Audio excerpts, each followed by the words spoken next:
रमन की शादी आ चुकी है और हम लोगों को बहुत सारी शॉपिंग करनी थी। स्पेशली उनको ड्राई फ्रूट्स, कुछ कपड़े लेने थे। उसके लिए हमें चांदनी चौक जाना था। तो हमने डिसाइड किया कि सबसे पहले हम खरी बावली जाएंगे और उसके बाद फिर हम क्लॉथ मार्केट जाएंगे और कुछ कपड़े लेने थे तो वो सूट में रास्ते से ही हम ले लेंगे। तो खड़ी बावली के लिए हमने सबसे पहले गाड़ी से लाल किला तक आए और वहाँ से हमने रिक्शा किया और ये रिक्शा हमें खड़ी बावली तक लेके जाएगी। इनको 2 रिक्शे नहीं करने थे तो रमन जी देखो पीछे लटक के बैठ गए, विशुद्ध बगल में बैठ गया। खड़ी बावली में अगर आपको कुछ ड्राई फ्रूट्स वगैरह थोड़े से सस्ते रेट में और थोक में लेने हैं तो ये आपके लिए खड़ी बावली बहुत ही अच्छी जगह है। यहाँ मसाले, ड्राई फ्रूट्स और ग्रेन्स वगैरह आप बहुत अच्छे रिजनेबल प्राइस में ले सकते हैं। और यहाँ उतरते ही हम सबको भूख लग गई क्योंकि हमने सामने रबड़ी देखी और हम लोगों ने 2-2 कुल्हड़ रबड़ी यहाँ पर जम करके खाई। क्योंकि अगर आप चांदनी चौक आते हैं और बिना खाए चले जाते हैं तो ये एक तरह से नुकसान ही माना जाता है, क्योंकि चांदनी चौक खाने के लिए भी बहुत फेमस है सामान के साथ साथ। और यहाँ हम अब धीरे धीरे आंखों से पता लगाना शुरू किया हमने कि भाई कौन सी शॉप बेस्ट है। क्योंकि मैं भी रेगुलर विजिटर नहीं हूँ तो पहले हमने तय किया कि हम हर शॉप का धीरे धीरे रेट का मुआयना करेंगे, क्योंकि हर पर रेट लिस्ट लिखा हुआ है।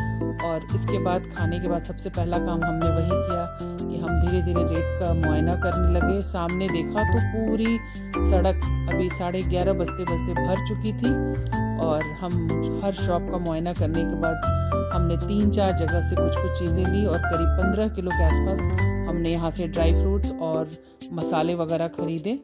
और यहाँ से खरीदने के बाद सामान हमारे पास ज़्यादा था, हमने आपस में सामान बांटा और हम आगे की तरफ निकल पड़े। तभी याद आया कि एक गिफ्ट वाली ड्राई फ्रूट्स की भी थाली चाहिए थी और ये बड़ी थाली भी आपको जानकर बहुत हैरानी होगी कि हमें बहुत रिजनेबल प्राइस में मिल गई, 1100 के आसपास। अगर आप इसको बाहर में लेंगे तो ये कम से कम 5000 के आसपास मिलेगी। तो आप रेट लिस्ट खुद से ही तय कर लीजिए। इसके बाद हमने रिक्शा किया क्योंकि हमें करोल बाग जाना था।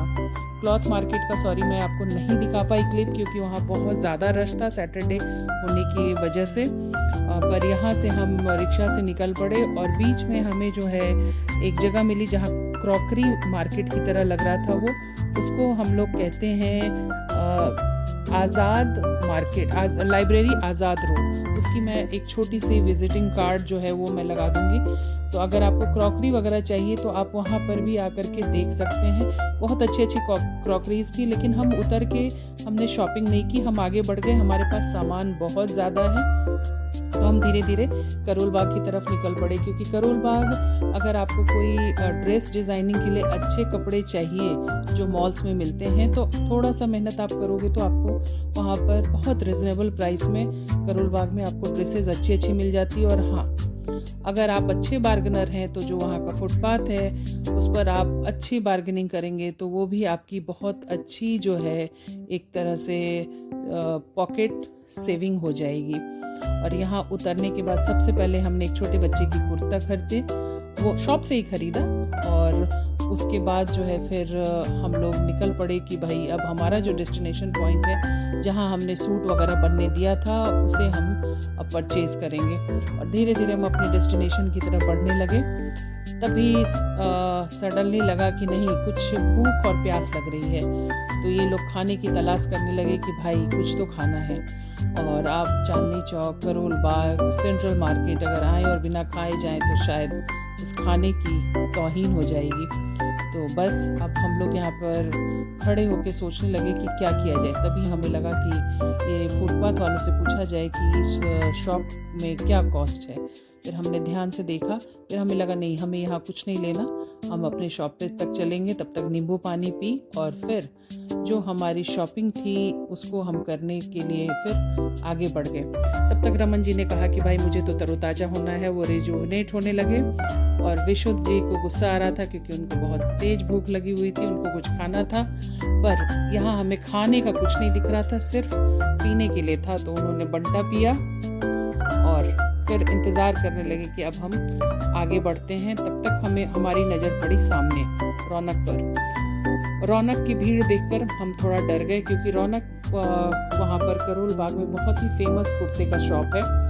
और सबसे मज़ेदार बात है, यहाँ के कुर्ते बहुत अच्छे होते हैं, पर दुकान बहुत छोटी है, मीना बाज़ार के जस्ट एडजेसेंट है। आपको लोकेशन में भी ज़्यादा प्रॉब्लम नहीं होगी, अजमल खान रोड में ही है, लेकिन आप लाइन देख सकते हैं इसकी लाइन देख करके हम लोग काफ़ी डर गए और हमने कहा नहीं, हमें यहाँ से कोई भी शॉपिंग नहीं करनी।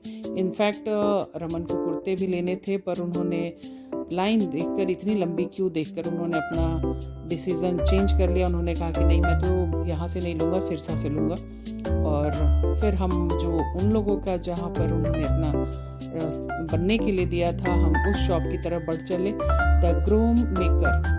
ये शॉप तो वैसे बहुत अच्छी है और इन्होंने बहुत ही सुंदर इनके जो कोट्स वगैरह हैं उसको डिज़ाइन करके दिया। पर इस शॉप में मुझे एक चीज़ थोड़ी अच्छी नहीं लगी।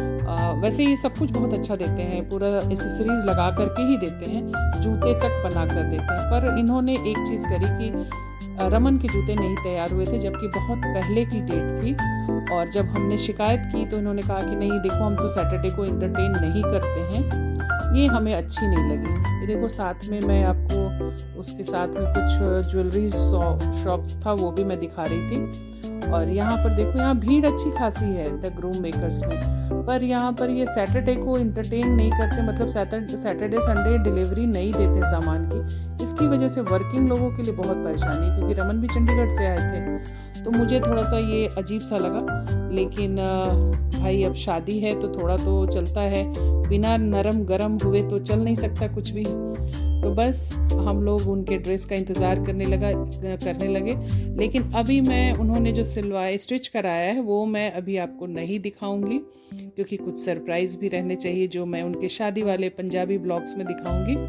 और यहाँ से हम निकले तो थोड़ी सी मेरा मूड थोड़ा ख़राब हो चुका था, क्योंकि मेरी शॉपकीपर से अच्छी खासी बहस हो गई थी। और इस बहस की वजह से मेरे विशुद्ध और रमन में भी हो गई। विशुद्ध तो थोड़ा पैचअप भी कर लिया, रमन थोड़ा जल्दी गुस्सा हो जाते हैं। उन्होंने कहा मेरे को कि भाई ये गुस्सा करने की बात नहीं है, आपको वैसे नहीं बोलना चाहिए। और ये गुस्से में देखो अभी फिर बस मुझे स्माइल करके दिखाएंगे हो गया।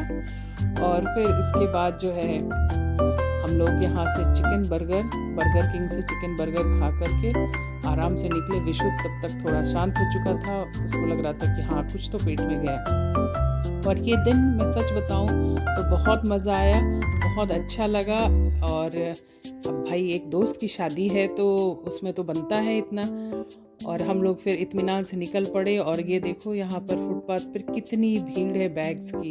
ये अजमल खान रोड से मैं बोल रही हूँ, लेकिन अगर आपको करोल बाग जब भी आना हो शॉपिंग के लिए तो आप आइए। और आप अगर किसी अच्छे शॉप से शॉपिंग करते हैं तब तो बार्गेनिंग के चांसेस नहीं हैं, पर अगर आप फुटपाथ से लेते हैं तो हाँ ये चीज़ याद रखिएगा कि आपको बार्गेनिंग के चांसेस मिल सकते हैं। और आप अच्छे बार्गेनर हैं तो आपका कॉस्ट सेविंग होगा। और सामने जो है अजमल खान के रोड के सामने कार एसेसरीज के भी मार्केट है, आप वहाँ से भी अपनी कार की अच्छी खासी चीज़ें ले सकते हैं। और ये अजमल खान रोड से निकलने के बाद फुटपाथ पर हम चलते हुए अपनी गाड़ी की तरफ जा रहे हैं। इसमें जो है बहुत सारी चीज़ें, बहुत सारे कपड़े हैं, लेकिन अगर आप अच्छे बार्गेनर हैं तो फिर वही बात कि आपकी कॉस्ट बचेगी। और हम धीरे धीरे अपने जो भी हमारा गंतव्य स्थान है उसकी तरफ अपना सामान ले करके बढ़े जा रहे हैं कि भाई ये सामान हम ले करके अपना काम ख़त्म करें। और अपना जो है जो भी ये सामान है उसको देखो, आप ध्यान से देखते जाओ। बैग्स भी हैं, बहुत सारी चीज़ें हैं जो भी आप चाहते हैं।